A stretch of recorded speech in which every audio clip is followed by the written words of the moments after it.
Hello friends, my today's video is on boiler combustion process. In this video, I'll just tell you about how the HFO is burned in the boiler furnace and type of burners that are installed on the boiler will be covered in the next video. As we know, the process of combustion is bit complex and requires heat and air fuel ratio in correct proportion to keep the process going. So in this video, you'll see how the oil is atomized and how the primary and secondary flames are formed. Before I begin with the video, let me ask you a question which is very important from point of exam point.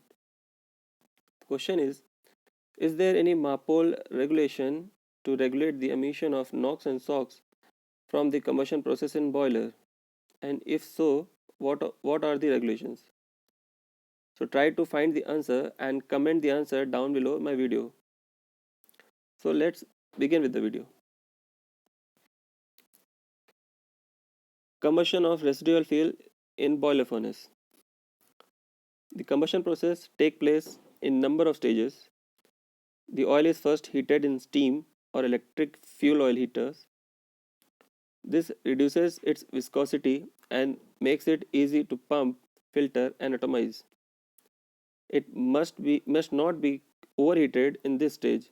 Otherwise, a process known as cracking can take place, leading to carbon deposits and formation of gas in the fuel oil line. The gas, due to its large volume, reduces the mass of oil passing through the burner, which in turn lead to possible reduction in steaming rate of the boiler. This gasification can also cause instability in the combustion process itself, resulting in fluctuating flame formation. The heated oil is now passed through the burner where it is atomized. This process breaks it up into fine spray droplets, so creating a large surface area for the combustion process. The droplets formed are of two main types: very fine particles consisting of lighter fraction of fuel which form fine mist, and slightly larger droplets formed by heavier fraction of the residual fuel. The burner also imparts rotational energy to the fuel so that it leaves the burner tip as a hollow, rotating cone formed by the fine droplets of the oil. This type of combustion is referred to as suspended flame. For this process, a streaming of oil particles and air enter the combustion zone at the same rate at which the product of combustion leaves it. So, the actual flame fern therefore remains stationary while the particles pass through it undergo combustion process. The combustion zone can be subdivided into two main stages. These are primary and secondary flames. So now we'll discuss the primary and the secondary flames. For the oil to burn, it must be raised to ignition temperature where the continuous vaporization of the oil required for its combustion to take place.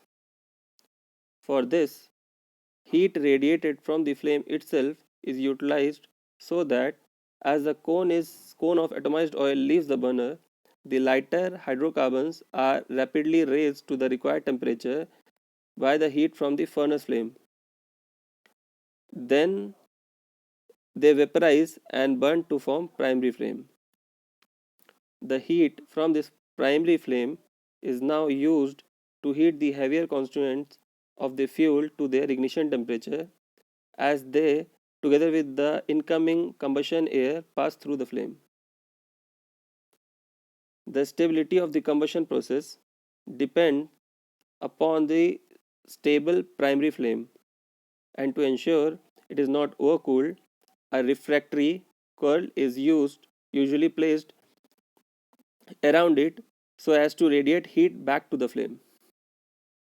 Another important factor for the formation of primary flame is that it must be supplied with primary air in correct proportion and at right velocity. This ensures good mixing of air and fuel and helps to maintain the primary flame within the refractory coil. Now, secondary flame. The large oil particles heated in their passage through the primary flame zone then vaporize and begin to burn. This, although a rapid process, is not instantaneous, and so it is essential that the oxygen is supplied steadily and arranged to mix thoroughly with the burning particles of the oil. An essential feature of the stability of the suspended secondary flame is that the forward velocity of the air and the oil particle must not exceed the speed of the flame propagation. If it does, the flame front moves further out into the furnace, and now the primary flame will now burn outside the coal with resulting instability due to overcooling. So this is how the oil is heated, but not heated to the temperature where cracking can take place.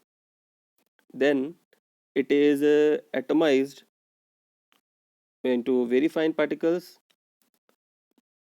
of light distillates of HFO and little bit heavier particles of heavier distillates of heavier fraction of HFO. Light particles of small fine particles or the mist of small particles, they combine with the primary air and forms primary flame. The heavier particles of fractions of HFO, they form secondary flame, and this flame is suspended in the boiler furnace. So thank you friends, this was a video on combustion process in the boiler.